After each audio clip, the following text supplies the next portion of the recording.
Hello, my name is Maureen McDonald, and welcome to the fourth episode of the Children's Health Solution Series, where you'll find extraordinary holistic pediatricians discussing natural, affordable, and practical solutions for dealing with our children's health issues. Layla Setner, my co-host, is the founder of the Setner Academy and the Setner Wellness Center, both located in Miami.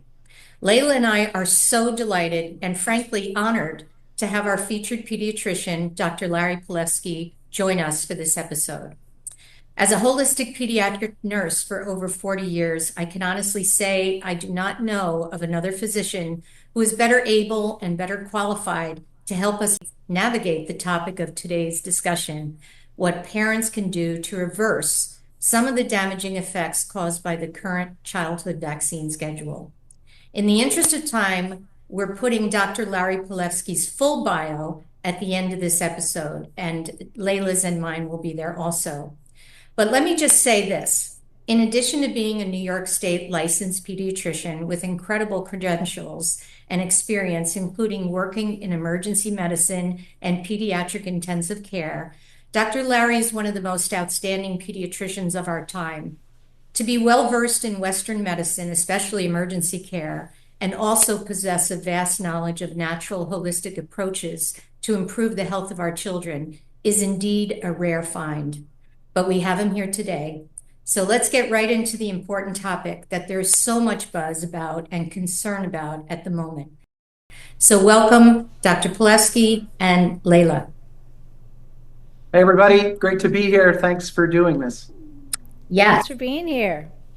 So I think after the COVID debacle, many more people than ever before are questioning the safety, the efficacy, the validity of childhood vaccines. And some parents are even wondering, what have they done to their child by giving so many vaccines to our kids? And just to put it out there, we pretty much say this in every episode, but kids are now getting, and Larry, correct me if I'm wrong, 26 in the first year, 52 before the age of 5, and 79 before the age of 18, if you include all the COVID boosters and things. So what do you say to these parents who are now questioning the safety of childhood vaccine schedule? The first thing I would say is congratulations for being curious, because there's been concern around the safety of vaccines for more years than the three of us are alive combined. Unfortunately, there's been a lot of gaslighting, and there's not a lot of access to information as there is today. But over the decades, parents have learned the hard way that despite the CDC, the NIH, the FDA, the American Academy of Pediatrics, state governments, local governments, and federal governments, despite them repeating over and over and over again, vaccines are safe and vaccines are effective, people on the ground, parents, doctors, practitioners, concerned citizens have learned otherwise.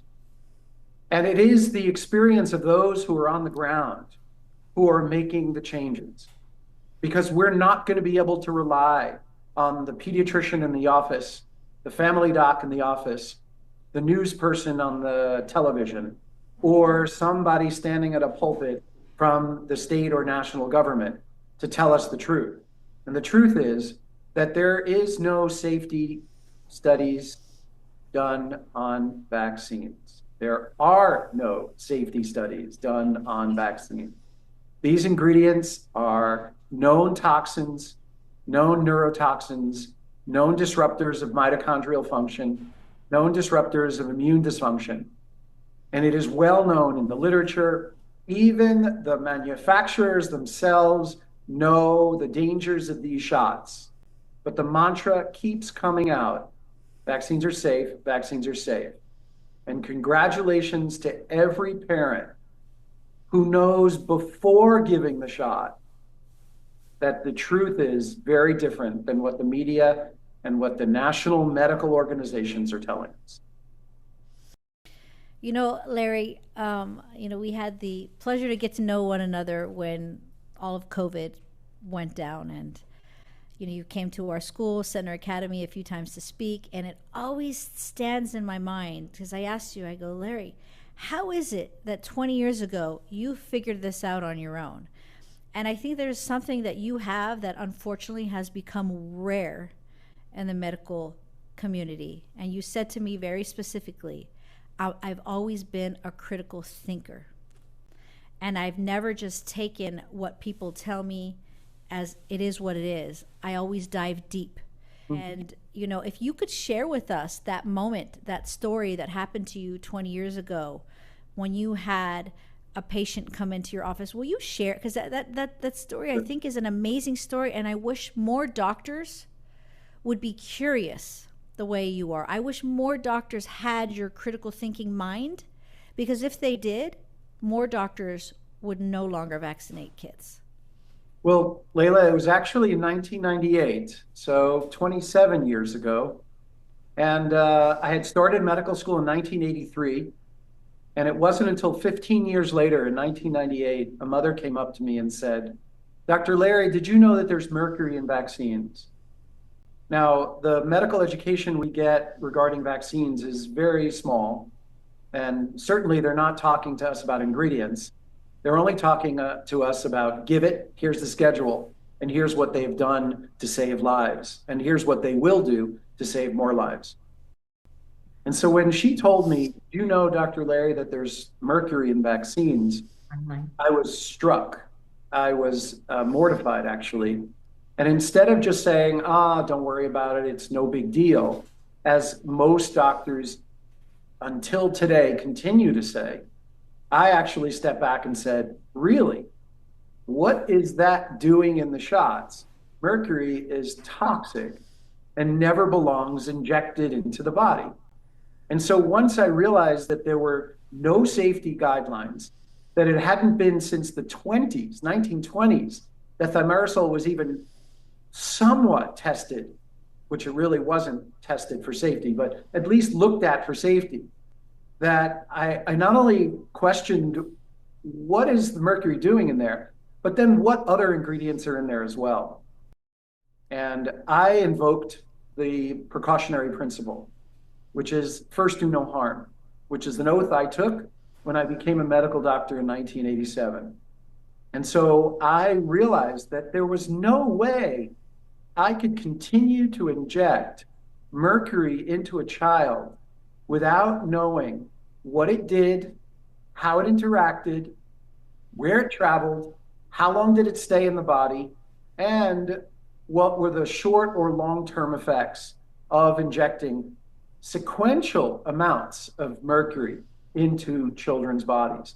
And so I stopped vaccinating kids at that time and said, the message went out to New York City like an underground, Layla, and just basically said, there's a doctor at a hospital clinic in New York who's willing to see patients in his practice in the clinic, either not vaccinating at all or delaying vaccines until we found out more about what was in these shots and what the problems were. And it just opened up a huge Pandora's box, because I found no science, I found no good studies, and I found actually a lack of science demonstrating the safety of the ingredients that were injected into the shot, into the children.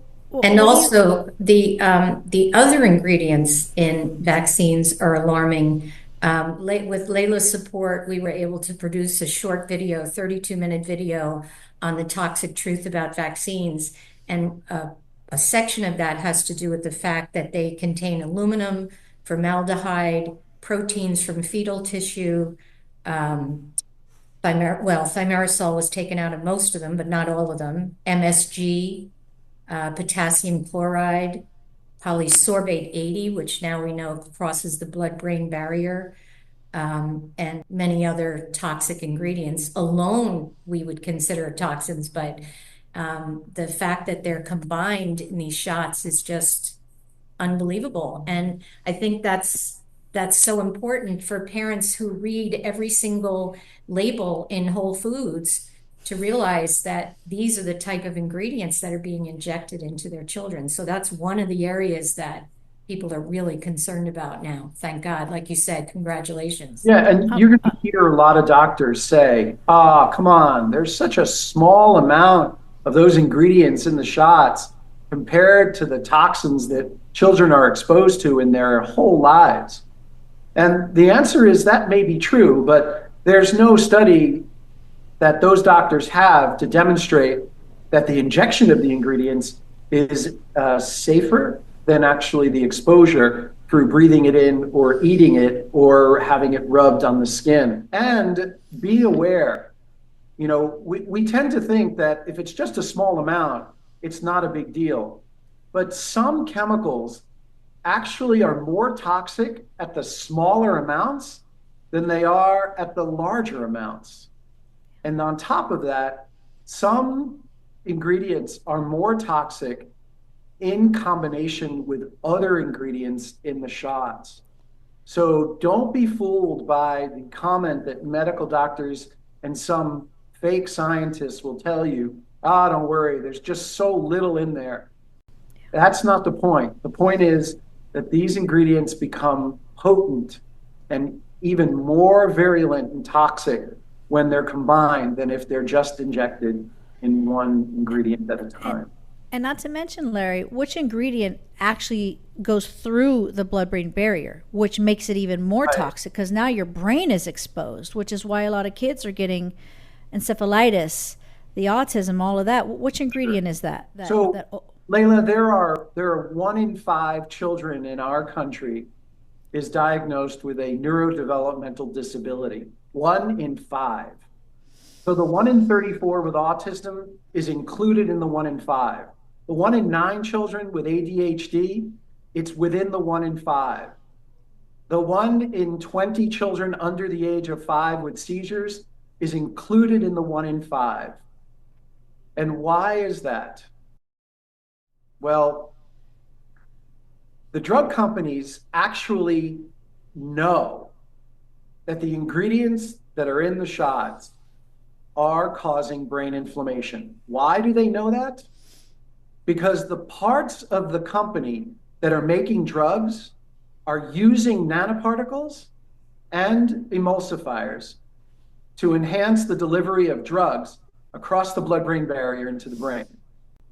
So they've set up a design whereby the blood-brain barrier, they know the blood-brain barrier does not allow for drugs from the bloodstream to go into the brain.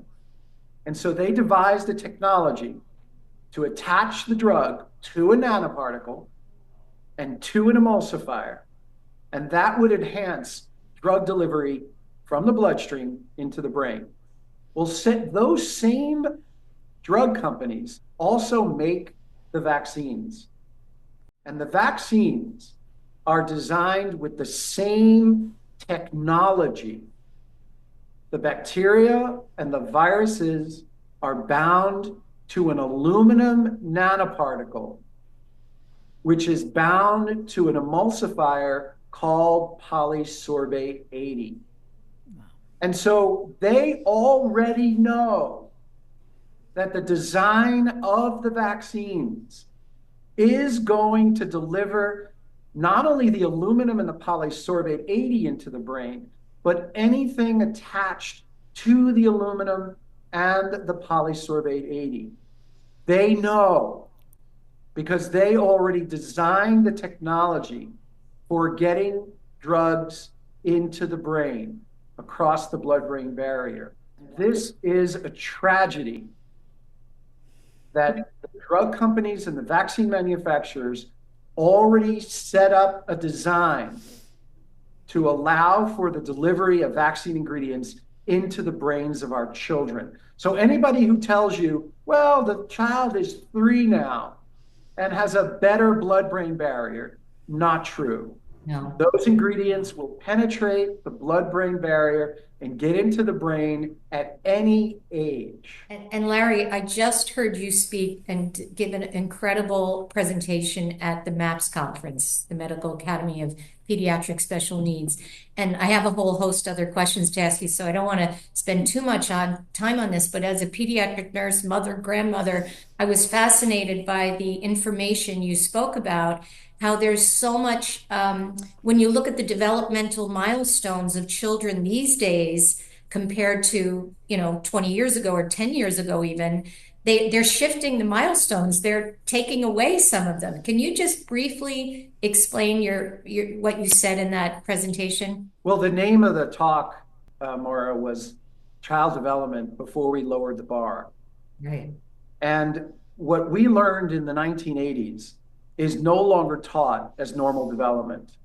In fact, because there are so many children who are developmentally delayed, walking is no longer felt to be normal at 12 months. It's now normal if your child walks at 18 months. And even though creeping is felt to be a developmental milestone that begins around 7 months, the American Academy of Pediatrics and the CDC have both said creeping is no longer an important milestone for children. And even though crawling is a normal developmental milestone that begins around 8 months, the American Academy of Pediatrics and the CDC have said, no, crawling is no longer an important milestone. We know that the brain develops from the back to the front, and from the right side to the left, and from the left side to the right. And creeping and crawling are vital milestones to demonstrate that the brain is developing back to front, right to left, and left to right. And the American Academy of Pediatrics and the CDC have both said, not important anymore. It's no longer a milestone for pediatricians to check off as whether or not your child is developing normally. And lastly, when I was trained in medical school, and all the textbooks from 1980s and 90s show this, at 21 months of age, a toddler was expected to have 50 words. 50% of children were expected to have 50 words at 21 months. Nowadays, a child isn't expected to have 50 words until 9 months later, at 30 months. And the reason they're doing this is because they need to hold the space for normal for more kids who are developmentally delayed. And we have lowered the bar because we have so many kids who are not developing normally.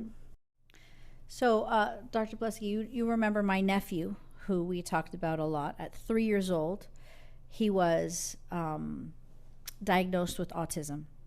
And he was born early. And in California, as you know, shots are mandated.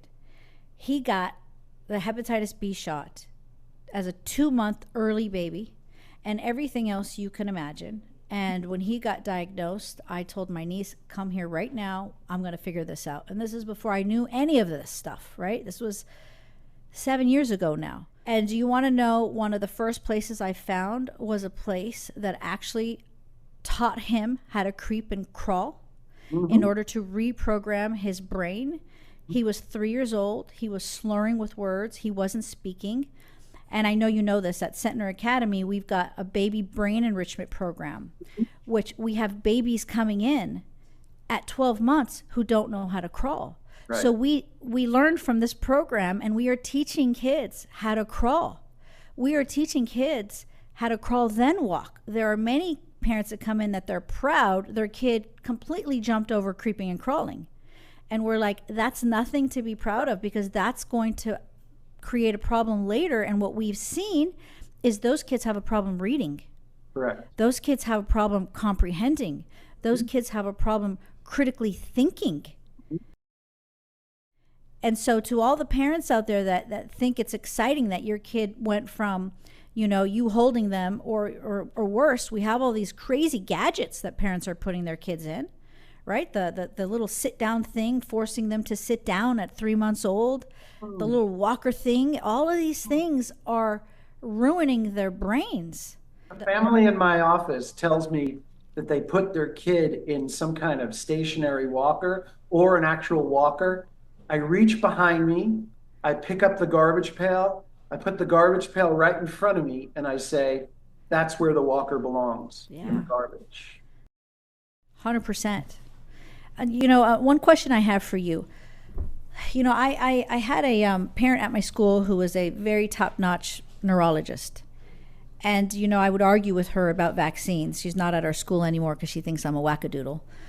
And she said to me, I trust the APA. I trust the CDC. Are you telling me all these people are lying to me? And I looked at her and I said, yes, absolutely. They're lying to you. What is a better answer that I can give, that you could help me give to these doctors who are just blindly trusting the APA and the CDC? Okay. Besides the fact that there's no data or studies. So just remember something. When you say to anybody, vaccines are not safe, vaccines are not effective, imagine yourself as a North Pole of a magnet. And you know that someone like a neurologist is going to bring another North Pole of a magnet and say, no, that's not true. And two North Poles of magnets together, Layla, just don't attract. And so another dialogue must ensue if you're going to reach that neurologist or that doctor.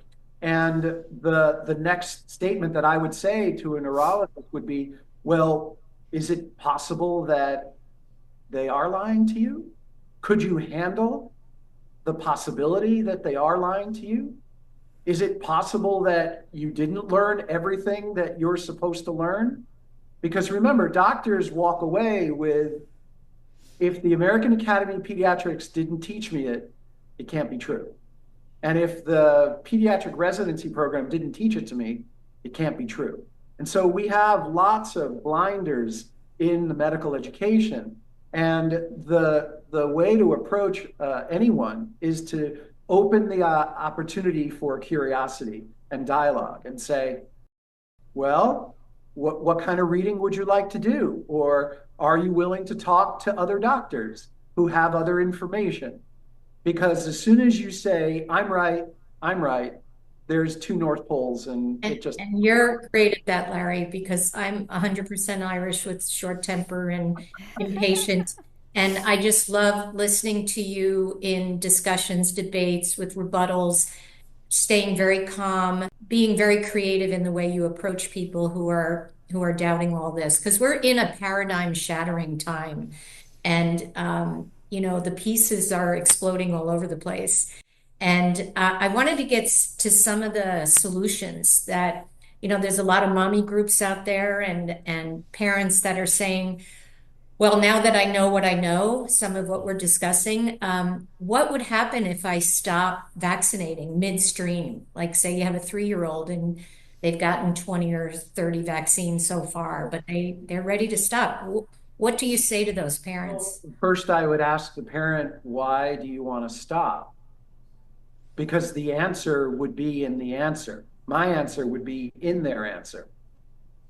What would happen if I stop? If they're really stopping because they believe that the shots are dangerous and toxic, then what would happen is that they would be putting fewer toxins into their children. And so you might see your children stay well rather than keep getting sick. And what most parents who've done the experiment have observed is, if they've done fully vaccinated kids and then partially vaccinated kids and then not vaccinated kids, those families will tell you that the unvaccinated kids don't get sick as often. And when they do get sick, they recover very quickly. Their fully vaccinated kids get sick more often, and it takes them longer to recover when they do get sick. And God bless Paul Thomas and James Lyons Weiler. for putting out a brave study actually demonstrating that this is not only what parents are experiencing, but this is what Dr. Thomas experienced in his office. This is what I've seen in my office, but not published it. And what the parents will see is that over time, as you put fewer and fewer toxins in the child is better able to remove more and more toxins.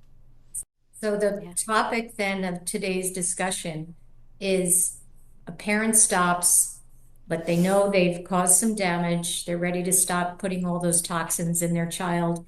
What can they do to help reverse the damage that has been caused by childhood vaccines?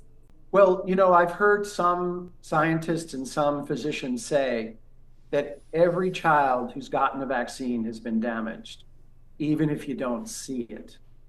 And I don't know if that's always true because I don't know if all the shots are equal. So there are circumstances where the shots are hot lots, and then there are circumstances where the shots are not hot lots. What do you mean by that? Yeah. Meaning there are certain shots where the toxic load is greater, that there's a greater amount of poisons in the shots because of manufacturing, or in some views because of intention. And then there are other shots that have fewer of the toxins in them, or maybe even closer to a placebo. Nonetheless, there's always something in the shots that's going to affect kids. And we don't know all of what's in the shots. I mean, not all the shots have aluminum in them. So measles, mumps, rubella, chicken pox, and the singular injected polio vaccine are not supposed to have any of the aluminum or mercury in them, whereas all the other vaccines in the childhood schedule do have aluminum. And sad to say, Maura, the thimerosal is still in a lot of shots, even if it's not shown on the label, because it's below the level at which they have to report it. The flu shot definitely has the thimerosal. That's on the label, especially the multi-dose vaccines. But the most important thing is clean diets. And I once had a discussion with a scientist when I said to him, the food proteins that children are allergic to are in all the shots. So the dairy protein, casein, is in the shots. The gluten protein is in the shots. Soy protein is in the shots. Peanut protein is in the shots. Sugar is in the shots. Egg protein is in the shots. And these are all the allergies and sensitivities that children have exponentially developed over the last 30 plus years. And so I said, isn't it curious that these food ingredients are also in the shots? And his answer to me was, well, there's such a small amount of those food proteins in there. It couldn't possibly be the cause of all these increases in allergies that we're seeing in kids. And again, that same unscientific, theoretical, non-documented material that he's speaking about, when in fact the food proteins do attach to the nanoparticle adjuvant, and that's what's causing the reactions that kids are having. So in this case, it may be necessary, Maura, for parents to remove or extremely lessen those foods in their kids' diets to see if in fact their kids sleep better, stop producing so much mucus, their rashes get better, their asthma gets better, their tonsils and adenoids shrink, their ear fluid goes down, their inflammatory bowel disease improves, their diarrhea gets better, their constipation gets better, their bedwetting gets better, their sleep gets better, their talking improves. So these are all important things to look at, that sugar, dairy, gluten, soy, eggs, nuts, tree nuts are all potential food reactions that your children may continue to have even after you've stopped giving them the shots. I think what you just said, Larry, is so critical, and people really need to hear this.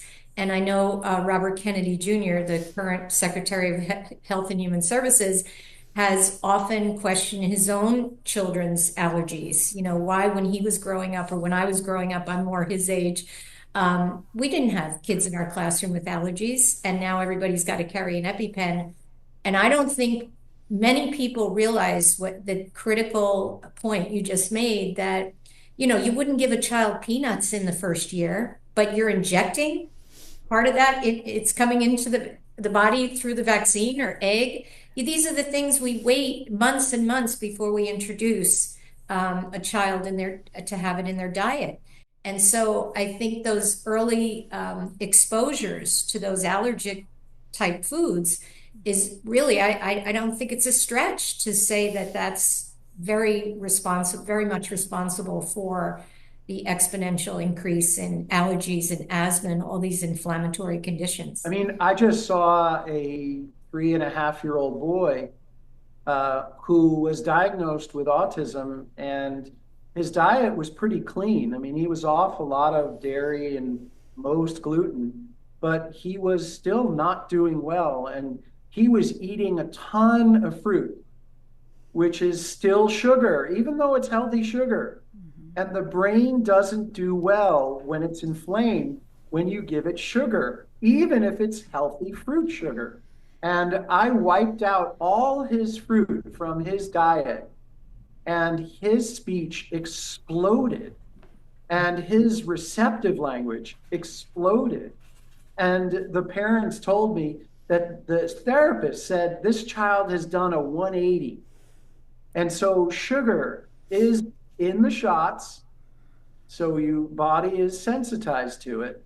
And even though kids eat fruit and it's healthy, when I work with kids who have brain inflammation, 1 in 5 children with neurodevelopmental disabilities, I remove the fruit and most of the sugar, not necessarily keto, but just getting the sugar away. And these kids do amazing. You add healthy fats?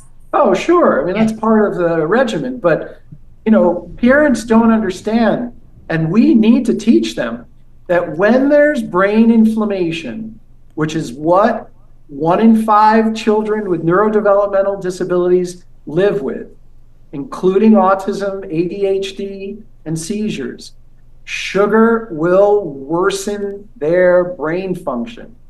And we must be diligent about removing it to give their brains a chance to quiet and their brains a chance to heal. Same with kids with asthma, same with kids with eczema, same with kids with tonsils and adenoids and ear fluid, same with kids with inflammatory bowel disease, especially the same with kids with cancer.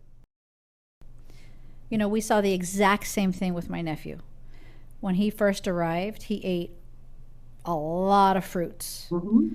And one would think it's fine, he's eating healthy, right? I mean, he was angry, banging his head against the wall. We took away the fruits, and the first 3 days he was super angry. After that, it was remarkable to watch right in front of our eyes an immediate shift in his calmness. Sure. And you know, I know, you know, we have Setner Wellness now, which is a place where we are also helping kids. And one of the things that we've noticed is kids that are vaccine injured, they have the worst gut biome. So we start with working on rebuilding their gut, helping, you know, rebalance their good bacteria. We do the phosphatidylcholine oils, PC oils for kids. And we have seen an incredible transformation with these PC oils. Sure. They don't taste great, but you put a little Manuka honey on it, it goes down easy. So there are things that parents can do. They're not helpless or hopeless. It does mean they need to be tough. And I would tell my niece, look, if you don't get control of this now, you're going to have a bigger problem on your hands when he's 16. You see, because Layla, what you're describing, and I gave this tidbit of information in that discussion at MAPS, is that when researchers inject nanoparticles into the brain, into the body of rats, they find that the greatest disruption of brain function is in the area of the brainstem, which is the fight or flight response, the area of the cerebellum, which is where motor planning begins, and the area of the prefrontal cortex, which is where speech is in the brain.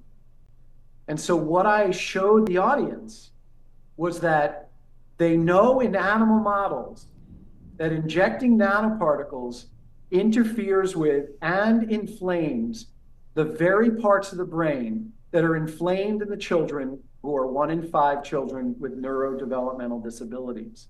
Because we are interfering with their fight or flight response, which makes them very hyper, full of adrenaline, unable to sit still, unable to focus.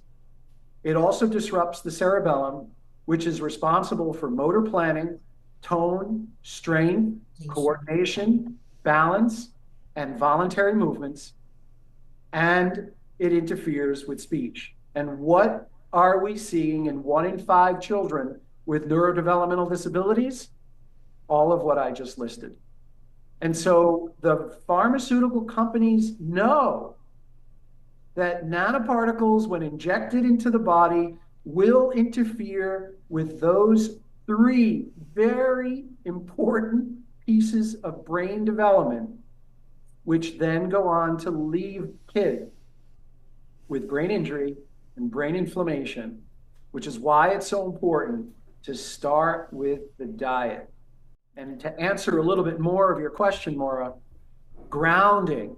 Please get your kids' feet into the grass, into the sand, into the ocean, into the forest, into areas that are not just concrete.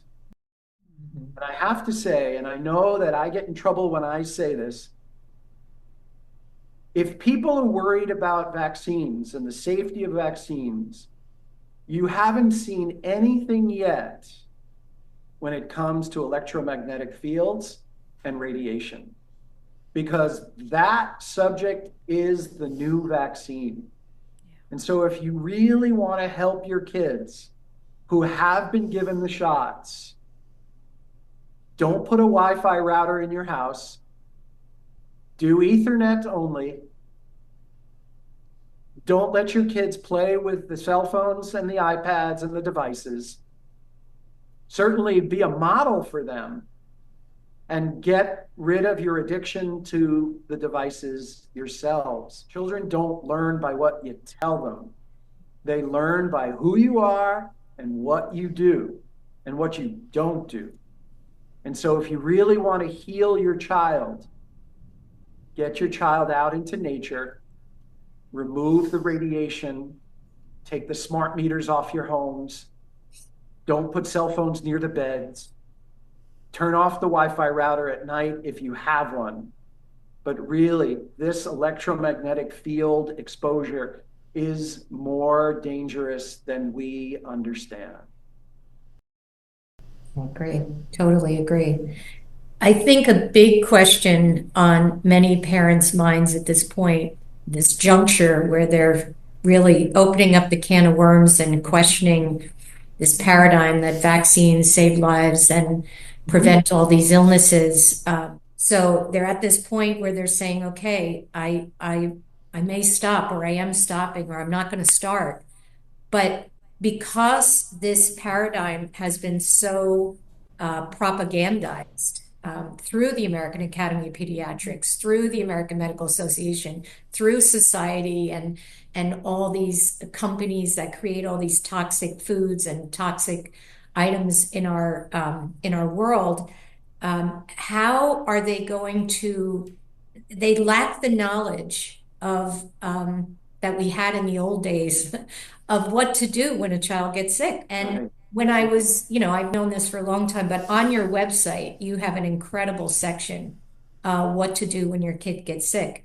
And that whole element that was passed on from grandma and the auntie next door and your sister, or what you did, Layla, for your sister and your nephew, that doesn't exist much today. So parents are left, okay, we're pulling the rug from under them that maybe, they're not going to vaccinate anymore. But now what? They need that knowledge, and parents are helping, moms are sharing, but your resource is phenomenal. So talk about how parents can learn and absorb the information that you Great, provide. great question. When I was a kid, back in the dark ages, Wait a minute now. well, Older than you. all right. So when I was a kid, parents knew that if a child had a fever, they just knew what to do. And they knew that a child with a fever needed to get undressed, get into the pajamas, get under the covers, turn the lights out. The mom would start a warm bath, put up the kettle, get a cool cloth to put on your forehead, maybe call the doctor, depending on what was going on. And the mothers knew that it was going to take anywhere between 5, 7, or even 10 days for whatever illness you had to resolve. And they understood that that was the natural course of a febrile illness. Nowadays, there's no memory of that understanding. And as soon as a child has a fever, there's panic, hysteria, get a medication, call the doctor, get an antibiotic, go to the emergency room. Mm-hmm. And what I try to do in my practice is to guide parents to relearn the truth, because the folklore is lost. We've lost several generations, and what it's been replaced with is the hysteria, the panic, and the fear. And what we knew when we were growing up, and what the pediatricians knew when they were mentoring us in residency and medical school, was that children who get through their febrile illnesses without suppressive over-the-counter medications and without suppressive pharmaceutical drugs, almost always, to a T, had developmental growth spurts once the illnesses were resolved. They would walk if they weren't walking. They would talk better if they weren't talking well. They would sleep better if they weren't sleeping well. They would have a better appetite if they were picky eaters. They would behave better if they were not behaving well. And this information is lost. And it's our responsibility to re-engage so that once the parents have the experience, it's over. I mean, they've got it and they know what to do, and they don't have to bother me. They don't have to bother other doctors, because they just know. And there's nothing like experience. And if there's anything I can say on this topic, the term unburdened by what has been may have been a slogan in the 2024 election, but it has been a policy for several decades for us to forget what was true decades ago. It's interesting you say that, because when we had our first daughter, of course, you're a new mom. Unfortunately, I didn't know you then. I wish I had. But when my daughter got a fever, I rushed her to the hospital, ER, because I'm panicking, because everybody's telling me a fever at 103, you should panic, right? And I go to the hospital, and it becomes way worse because they gave her like a Tylenol or something. They sent me home, and the fever lasted a lot longer. Right. So I did this a couple times until I realized, wait a minute, I think there might be a problem with these fever reducers.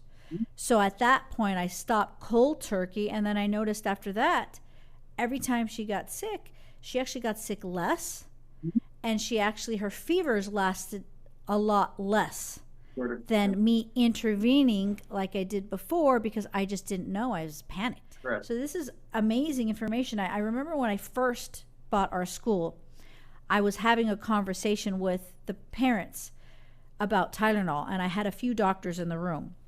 And I had learned basically how bad Tylenol was and how it depletes your glutathione levels, and it actually, does way more harm than good. And I'm saying this to the group of parents, and two of the doctors basically came at me, yelling at me that I have no clue what I'm talking about, and I have no idea the harm that I'm going to cause other kids by these parents listening to me, and how important it is for kids to have a Tylenol or a Motrin as soon as they get a fever.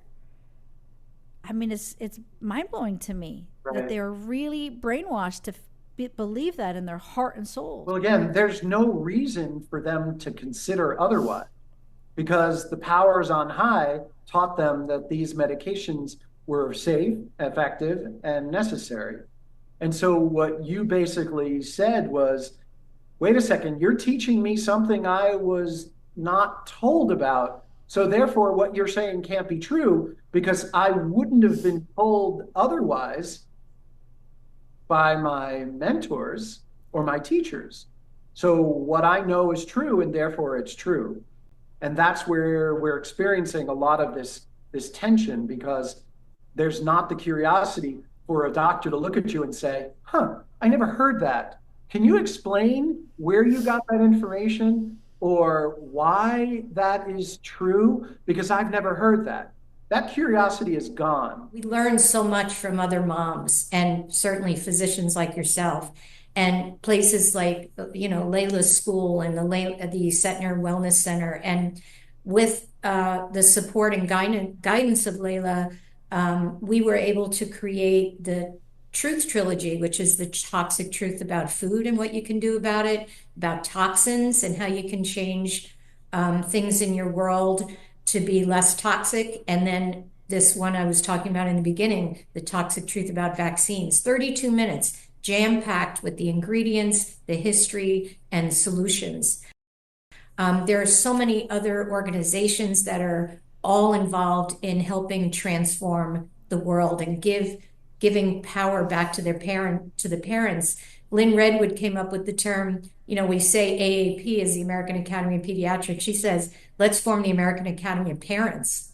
And so we have Children's Health Defense making movies about homeopathy, and all these other doctors are stepping up. Suzanne Humphreys was just on Joe Rogan talking about vaccines, and certainly Dr. Sherry Tempany. And just going to your website, Larry, there's just so much great information on how to heal your child and how to keep our kids healthy. So I think with more programs like this, and you're out there on the speaking circuit, and Layla's just doing a whole expose on health through her school, through her academy, and through her center, and also now podcasts coming up from Layla. So it's really an exciting time, because I really see things shifting. My son's 45 years old. So 46 years ago, I was reading Mothering Magazine and learning some of this stuff, but always the weirdo, always the black sheep. And it's just so exciting to see so many people now awaken to the truth and empowered with the truth. And it's just a really great time to be alive and to be part of this movement to help parents regain that knowledge. And what I want to say to parents is, it's a learning curve. Right? We're hoping that these parents will start to hand down the pearls of wisdom to their children, so that we can bring back the folklore, so we can bring back the home remedies, so we can bring back the knowledge and the wisdom of what it takes to deal with children when they're sick. And, the hardest part about what happens in our culture today is that there's only one reason children get sick in our culture, and that's an infection. And that's all that we're taught. That's all that modern medicine says. Your kid gets a fever, cough, runny nose, vomiting, diarrhea, rash, sore throat because of an infection, when in fact, that's not the whole story. In fact, children get sick in an effort to clear their body from the harm of whatever toxins, wastes, impurities, and inflammation have accumulated in their systems up to that point. And so an acute illness is almost always a way that their bodies save themselves from harm. It's a cleanse. And it's a release of major levels of toxins that have accumulated beyond what their bodies are capable of getting rid of. And the fact that your doctor will say, oh, your child's diet has nothing to do with why they get sick, or your child's diet has nothing to do with why their tonsils are so swollen that your airway is clogged, or your child's diet has no effect on whether your child's going to wheeze or produce mucus. That's lie. And it's our job as parents, as clinicians, as concerned citizens, as practitioners, to reintroduce an understanding to parents the value of acute illness, the way to support your child's body through an acute illness so we don't suppress it, and understanding what the causes of acute illness might be. It can be food.